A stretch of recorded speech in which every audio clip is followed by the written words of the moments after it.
Kenya. The problems we are having, zingine sikufafanua sana kwa sababu ya muda.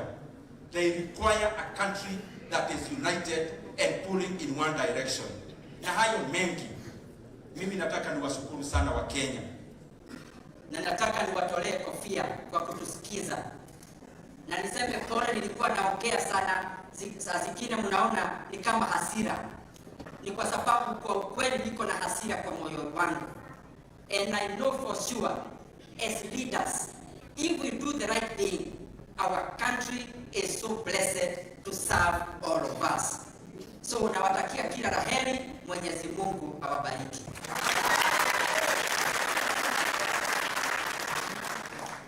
Na sasa nikitaka niite Bishop hapa tena aseme machache tu na tuombee, tufunge, alafu sasa ndio tupate muda wa kwenda nyumbani. Thank you very much. May God bless you.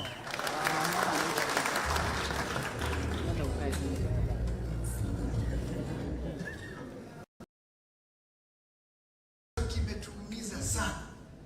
Ni Dr. Stephen Kalonzo Musyoka. Watching us from Uasin County, from Nandi County, from... Finish by saying this. You are not alone in this fight. Those of you who are looking forward to a vision, don't look forward to a vision 2060. Don't look forward to beyond 2030. We don't need a document. We need good leaders. We need